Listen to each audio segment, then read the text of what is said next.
My brother Marcus has always been the family success story. The golden child. The one who could do no wrong. I'm Elena. The disappointment. The one who never lived up to her potential. Marcus graduated from Stanford Business School in 2015. Dad threw him a party with 200 guests. There were speeches. A video montage.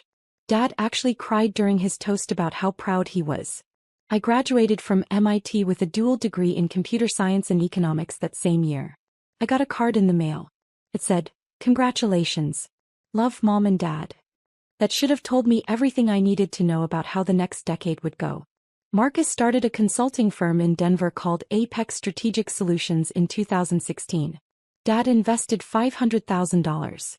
Mom told everyone at church. Aunts and uncles shared his LinkedIn post. Cousins asked for business advice. I started working as a software engineer at a tech startup. Nobody asked about my job. When I mentioned it at Thanksgiving, Dad said, "That's nice, honey. Marcus, tell everyone about your new client." By 2018, Marcus had moved his company into a beautiful office space in the Lodo district. Exposed brick. Floor-to-ceiling windows. A conference room with a glass table that seated 20. I attended the open house. The whole family came. Dad gave another speech about entrepreneurship and legacy. Marcus showed everyone around like he was giving a tour of the Sistine Chapel. "This is what success looks like," he told me privately, gesturing at the space. "Maybe someday you'll have something like this." I smiled. Maybe. What he didn't know, I'd been buying commercial real estate since 2017. My first job out of MIT was at a startup that got acquired by Google for $340 million in 2016. My stock options were worth $2.8 million after taxes. I didn't tell my family. Why would I? They'd made it clear that Marcus was the business mind. I was just the quiet one who played with computers. So I stayed quiet. And I invested. I bought my first commercial property in 2017.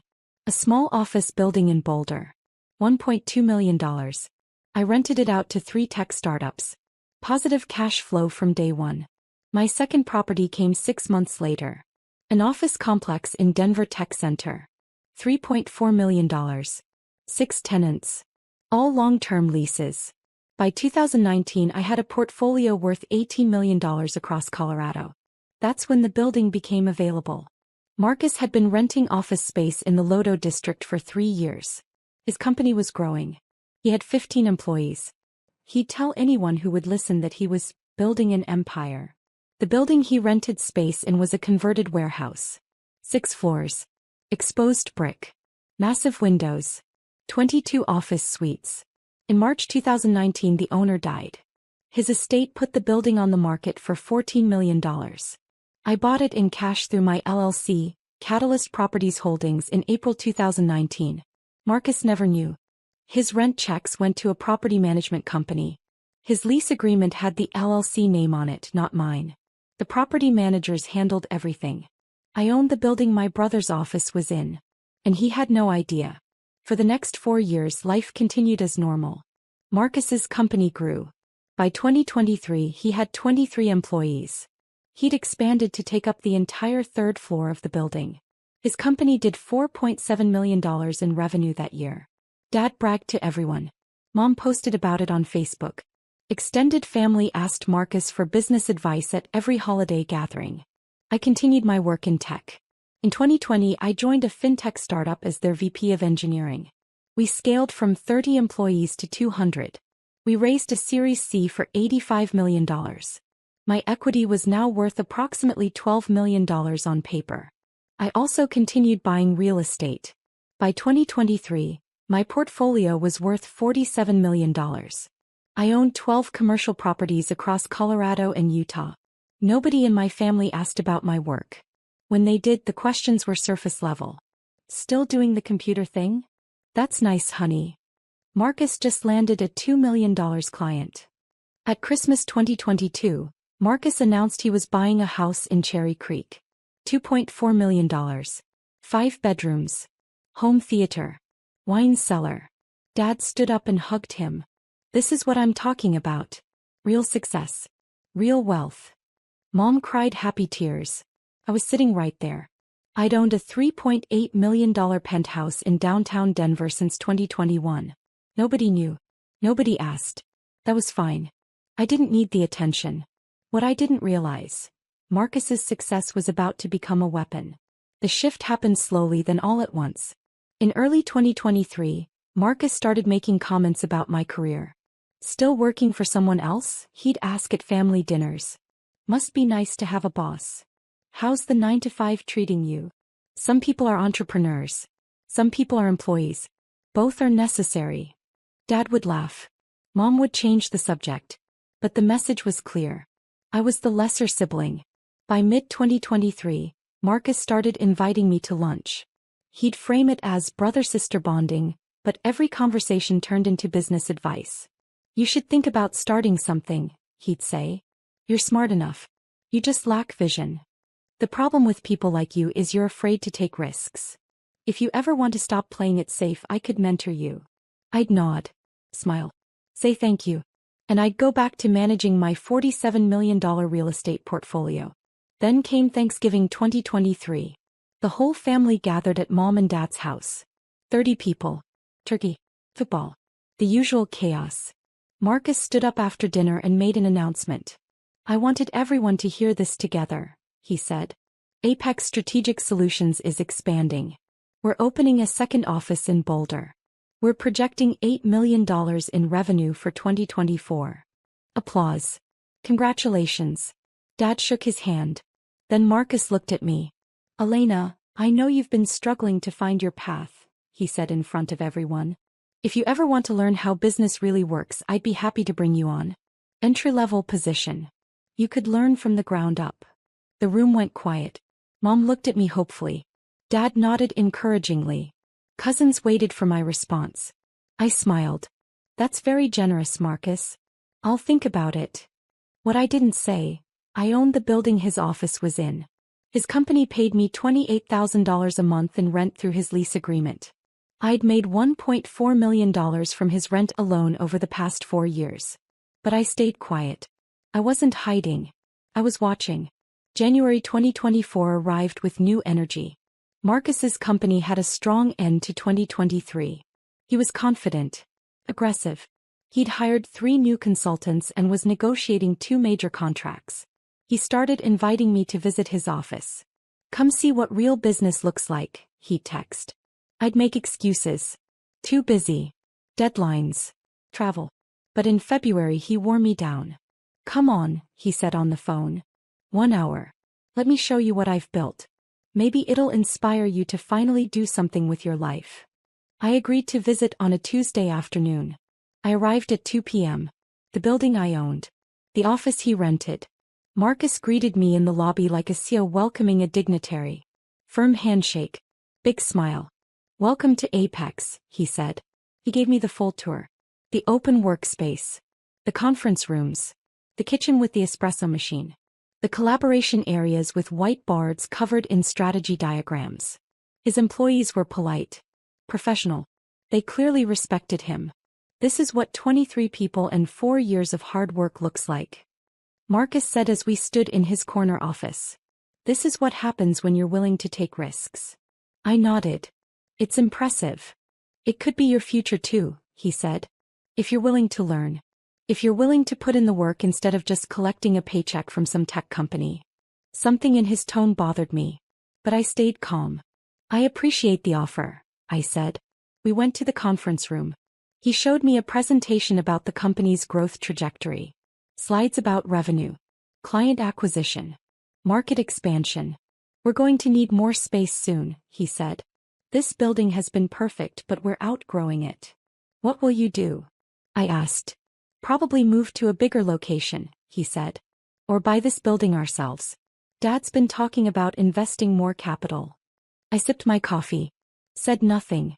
The visit ended with Marcus walking me to the elevator. Think about my offer, he said. You're 33, Elena. Time to stop playing it safe and start building something real. The elevator doors closed. I stood there for a moment. Looked at the directory on the wall. 3rd floor. Apex Strategic Solutions. My building. My tenant. My $28,000 monthly rent payment. I walked out to my car and drove home. That night Marcus texted, "Good seeing you today. Offer stands. Let me know." I didn't respond. March arrived with chaos. Marcus's company landed a huge contract. $3.2 million over 2 years with a healthcare conglomerate. It was the biggest deal in Apex's history. Dad threw Marcus a celebration dinner. The whole family came. Steaks, wine, champagne toasts. "This is what happens when you have vision," Dad said, raising his glass. "When you're not afraid to dream big." Everyone cheered. I sat at the end of the table, quiet, smiling politely. After dinner Marcus pulled me aside. "I meant what I said," he told me. "The offer for you to join Apex. It's real. But it's not going to be available forever." "I appreciate it," I said. "Do you?" he asked. His tone shifted. Harder. "Because from where I'm standing, it looks like you're wasting your life. You're 33. No business. No real career trajectory. You work for someone else making probably what, $120,000 a year?" "Something like that," I said quietly. "That's what I thought," he said. "Elena, I'm trying to help you. But you have to want to help yourself." I nodded. "I understand." "Do you?" he pressed. "Because I don't think you do. I think you've gotten comfortable being mediocre. And that's sad." Something in me snapped. Not anger. Just clarity. I looked at my brother. Really looked at him. "Marcus," I said calmly, "I'm fine. But thank you for your concern." He shook his head. "You're not fine. But okay. Keep telling yourself that." The dinner ended. I drove home. That night I made a decision. I wasn't going to tell my family about my success. But I also wasn't going to tolerate Marcus's condescension anymore. If he wanted to see me as a failure, fine. But I was done pretending his opinion mattered. April 2024 brought the breaking point. Marcus texted me, "Come to the office Friday at 2 p.m. Need to talk." I arrived on time. He met me in the lobby. "Come upstairs," he said. We rode the elevator in silence. 3rd floor. His domain. He led me to his office and closed the door. "I'm going to be direct," he said. "Dad's been talking about his estate planning. He's dividing assets between us. But he's concerned about you." "Concerned how?" I asked. "About your financial stability," Marcus said. "You don't own property. You don't have a business. You're just coasting. He's worried that if something happened to him, you wouldn't be okay." I stayed quiet. "So here's what I'm proposing," Marcus continued. "I'll buy you out of your inheritance now. Dad's portion would be about $400,000 for each of us. I'll give you $300,000 cash today. You can use it as a down payment on a house. Start building some real equity." I stared at him. "You want to buy my inheritance?" "For your benefit," he said. "So you can actually start building wealth instead of just existing paycheck to paycheck." "And you discussed this with Dad?" I asked. "He thinks it's a good idea," Marcus said. "He wants to make sure you're taken care of. This way you get capital now when you need it. I get more stake in the family business properties Dad owns. Everyone wins." I leaned back in my chair. "That's very generous." "I'm trying to help you," he said. "But you have to accept help, Elena." I looked around his office. The desk. The view. The framed photos of him with clients. All in my building. "I need to think about it," I said. His expression hardened. "There's nothing to think about. This is a good deal. Unless you're too proud to accept help from your successful brother." "It's not about pride," I said. "Then what's it about?" he demanded. "Because from where I'm sitting, you're about to turn down a lifeline because you can't admit you need one." I stood up. I said, "I'll think about it." "Sit down," Marcus said. "We're not done talking." "Actually we are," I said. His face flushed red. "You know what your problem is, Elena? You've never understood how the real world works. You live in this fantasy where your little tech job matters. But it doesn't. You're 33 and you have nothing to show for your life." I walked toward the door. "Don't walk away from me," Marcus said, his voice rising. "I'm trying to help you and you're being ungrateful and childish." I opened the door. "You're a failure," Marcus said behind me. "And you're too stubborn to admit it." I walked out of his office. Through the workspace. Past his employees who had stopped typing to watch the commotion. I reached the elevator. Press the button. Marcus appeared in the hallway. Fine, he yelled. Go back to your mediocre life.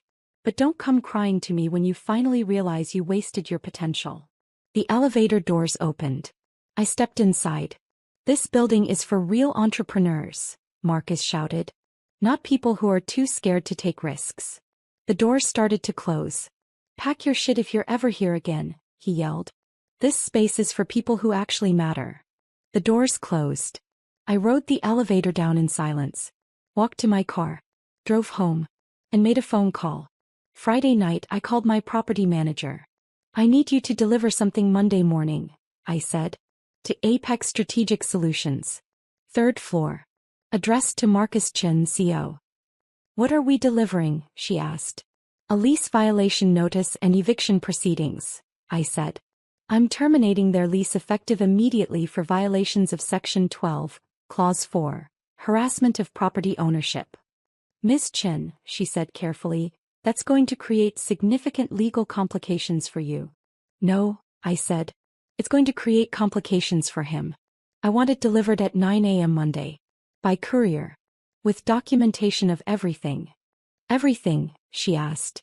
Property ownership records. Purchase date. LC documentation. Is 4 years of rent payments. All of it. There was a pause. Are you sure? Very sure, I said. It's time my brother learned who owns the building he's been working in.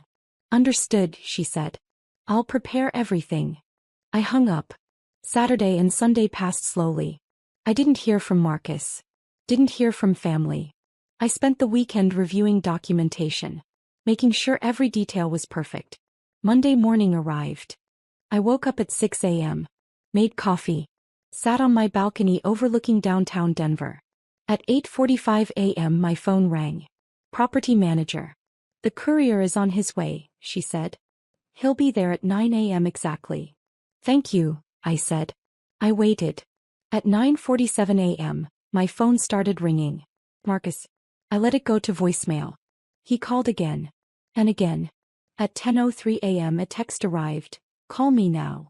Another text. What the fuck did you do? Another. This is a joke, right? This has to be a mistake. I didn't respond. At 10:17 a.m. Dad called. I answered. Elena, Dad said. His voice was tight. Marcus just called me. He's saying you own his building? That you sent him an eviction notice. That's correct, I said calmly. What are you talking about? Dad demanded. How could you own that building? I bought it in April 2019, I said. For $14 million. In cash. Through my LLC, Catalyst Properties Holdings. Silence. That's not possible, Dad said. You don't have $14 million. I had $18 million in 2019, I said. My current portfolio is worth about $47 million. The building Marcus rents from is one of 12 commercial properties I own. More silence. You're lying, Dad said.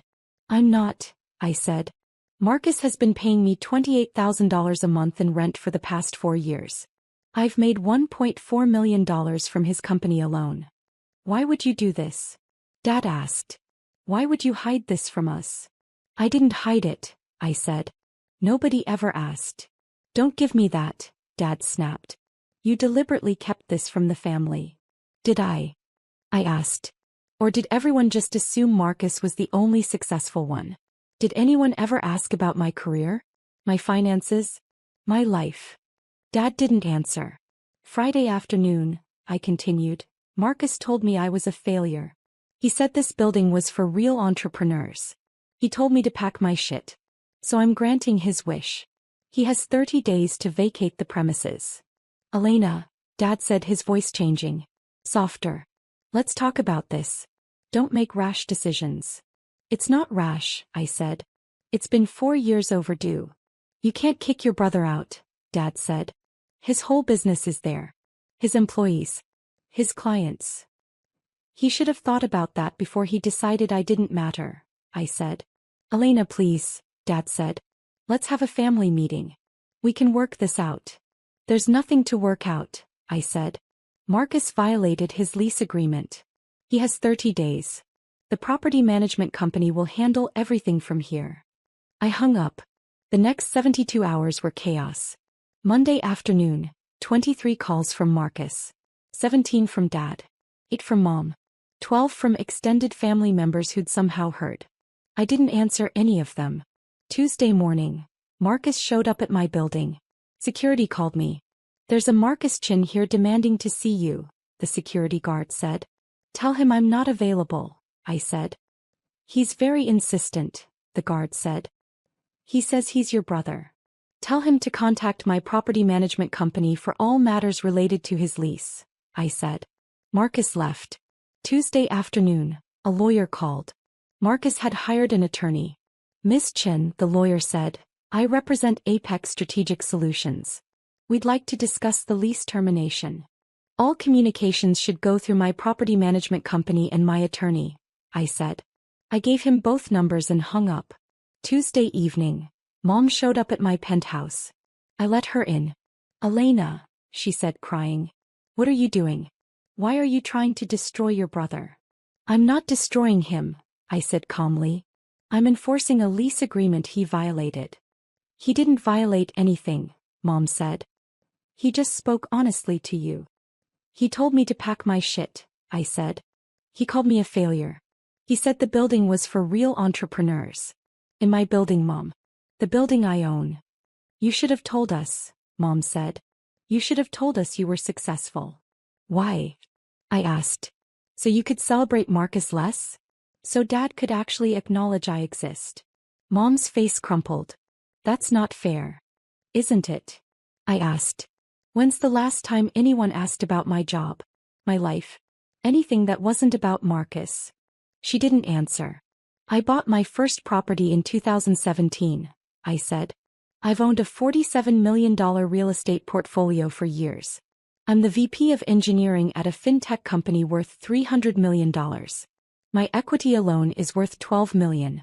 I own a $3.8 million penthouse. And not one person in this family ever asked if I was okay, if I needed anything, if I was successful. Because you never told us," Mom whispered. "I shouldn't have had to," I said. "You're my family. You should have cared enough to ask." Mom left in tears. Wednesday morning, Dad called. I answered. "Your mother is devastated," he said. "I'm sorry to hear that," I said. "Elena, this needs to stop," Dad said. His voice was hard now. "I agree. You're tearing this family apart over your ego." "My ego?" I asked. "Yes," he said. "You're mad that Marcus got attention. So you're punishing him." "I'm enforcing a legal agreement," I said. "Nothing more." "We need to talk," Dad said. "As a family. Saturday. My house. Everyone will be there." "I don't think that's a good idea," I said. "I'm not asking," Dad said. "You will be there. Or you're out of this family permanently." He hung up. Saturday arrived with gray skies and cold wind. I drove to my parents' house at 2 p.m.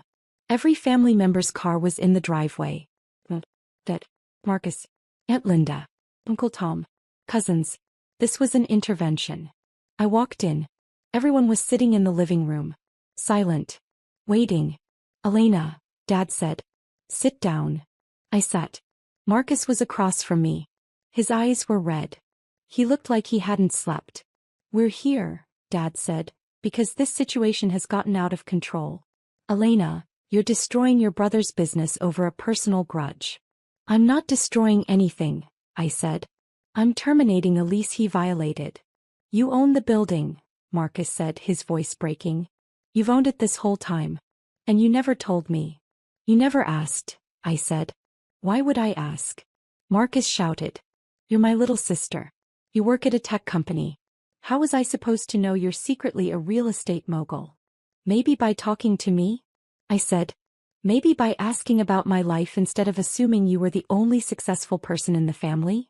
"That's not fair," Marcus said. "Isn't it?" I asked. "You offered me an entry-level position at your company. You called me a failure. You tried to buy out my inheritance because you thought I was broke. You did all of this while paying me $28,000 a month in rent." The room went silent. "You humiliated me," Marcus whispered. "You let me lecture you about business while you secretly owned my building." "I didn't humiliate you," I said. You humiliated yourself.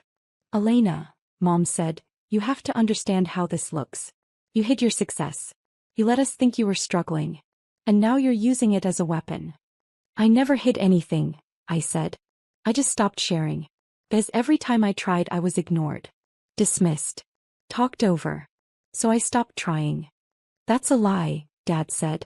Is it? I asked. Dad, when did you last ask about my job? He didn't answer. When did anyone ask if I needed help? If I was happy? If I was successful? I looked around the room. When did any of you see me as anything other than Marcus's disappointing little sister? We love you, Mom said. Do you? I asked. Because it's felt like conditional love for the past decade. Love if I celebrated Marcus. Love if I stayed quiet. Love if I accepted being less.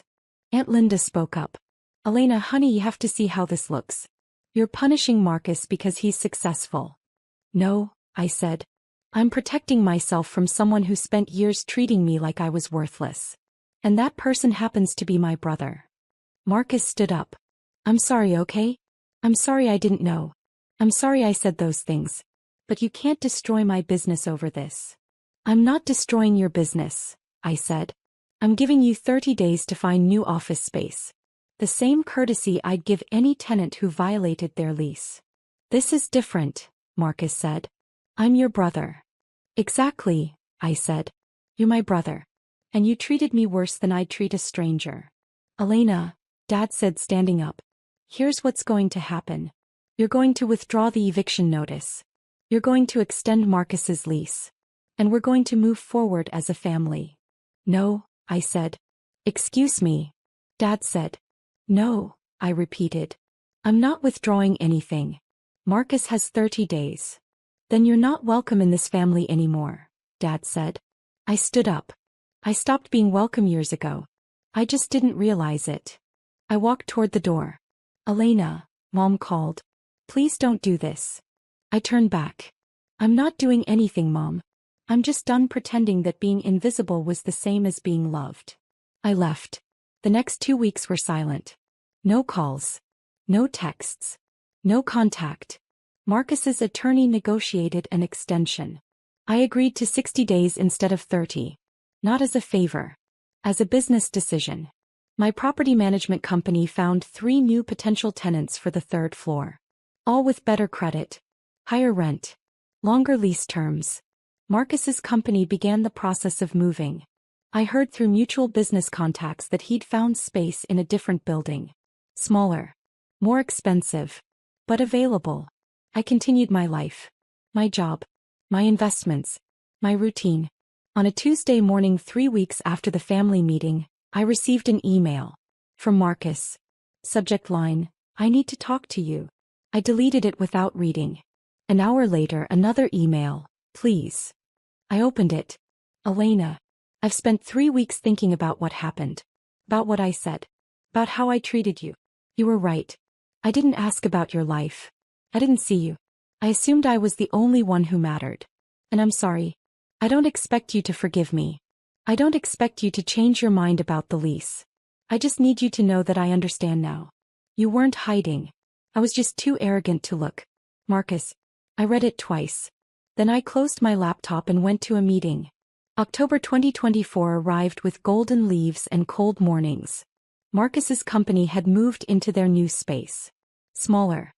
3rd floor of a different building. Higher rent.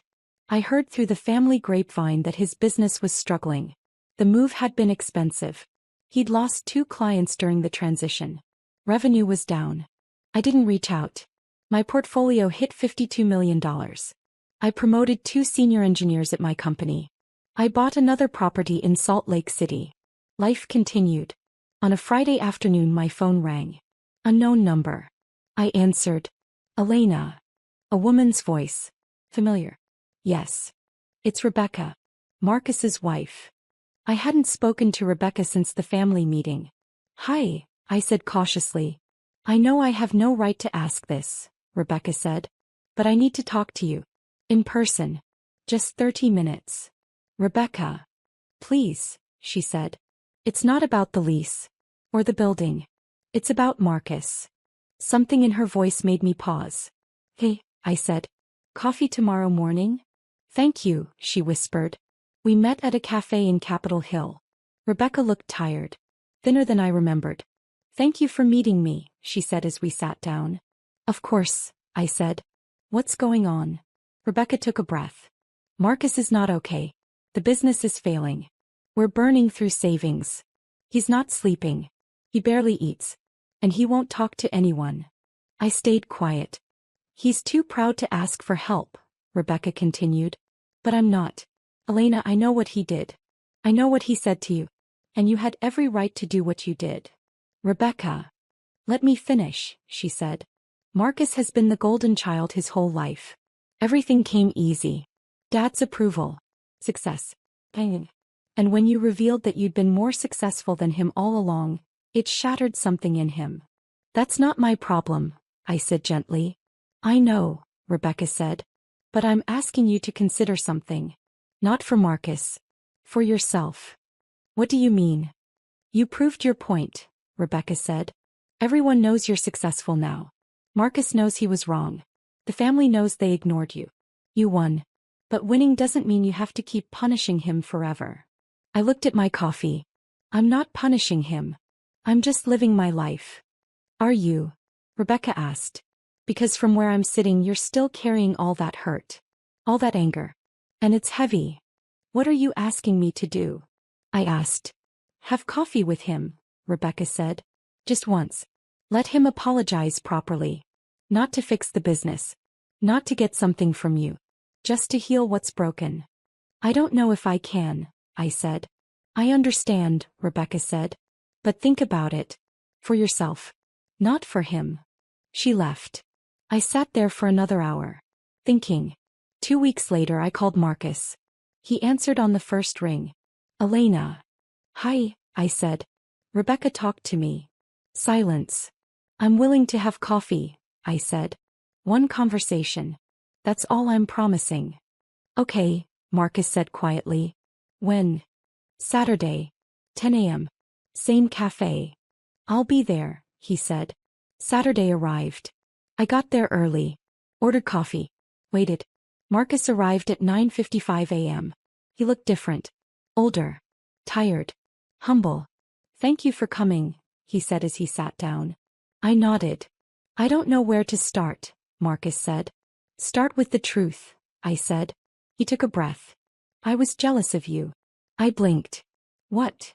I've been jealous of you since we were kids, Marcus said. You were smarter than me. You got into MIT. You understood things I had to work twice as hard to learn. And I hated it.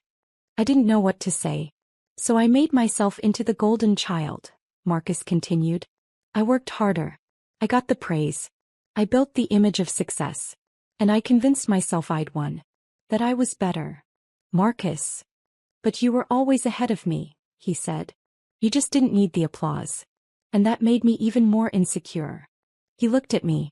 When I found out you owned the building, I wasn't just embarrassed. I was devastated. Because it meant everything I'd been telling myself was a lie. I wasn't competing with you, I said. I know, Marcus said. That's what makes it worse. You weren't even trying to beat me. You were just living your life. And you still won. This isn't about winning, I said. I know, he said. But that's how I saw it. And I'm sorry. I'm sorry for treating you like you didn't matter. I'm sorry for offering you an entry-level job. I'm sorry for calling you a failure. I'm sorry for all of it. I sat back. Do you know why I never told you about my success? Why? He asked.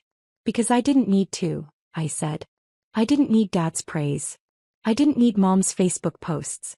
I didn't need anyone to validate that I was doing okay. I just needed to do the work. I wish I could be like that, Marcus said. You can, I said. You just have to stop measuring yourself against everyone else. We sat in silence for a moment. Your business is struggling, I said. Yeah, Marcus admitted. The move was expensive. We lost clients. It's been rough. What are you going to do? I asked. Figure it out, he said. Like I should have been doing all along instead of performing for Dad. I nodded. Good. Elena, Marcus said, I'm not asking you to forgive me. I'm not asking for help with the business. I'm just asking if someday we can rebuild something. As siblings. Not competitors. I looked at my brother. Really looked at him. Maybe, I said. But it's going to take time. I understand, he said. We finished our coffee. Talked about small things. Weather. Rebecca's new job. Nothing important. When we left, Marcus hugged me. Thank you, he whispered. I hugged him back. Don't make me regret this, I said. I won't, he promised. November 2025. Marcus's company survived. Barely. He downsized to 12 employees. Focused on 3 core clients. Stopped chasing the appearance of success and started building something sustainable. Dad and I still haven't spoken much. Mom tries. I let her. The extended family gossips. I don't care anymore. My portfolio hit $61 million. I got promoted to Chief Technology Officer at my company. We're preparing for an IPO. Marcus and I have coffee once a month. We talk about business, life, mistakes we've made. He's different now. Humbler. More honest. Last week he asked for my advice on a real estate investment. I gave it. Not because I forgave him, but because I'm ready to stop carrying the weight of what happened. Rebecca was right. Winning isn't about punishment. It's about freedom. And I'm finally free.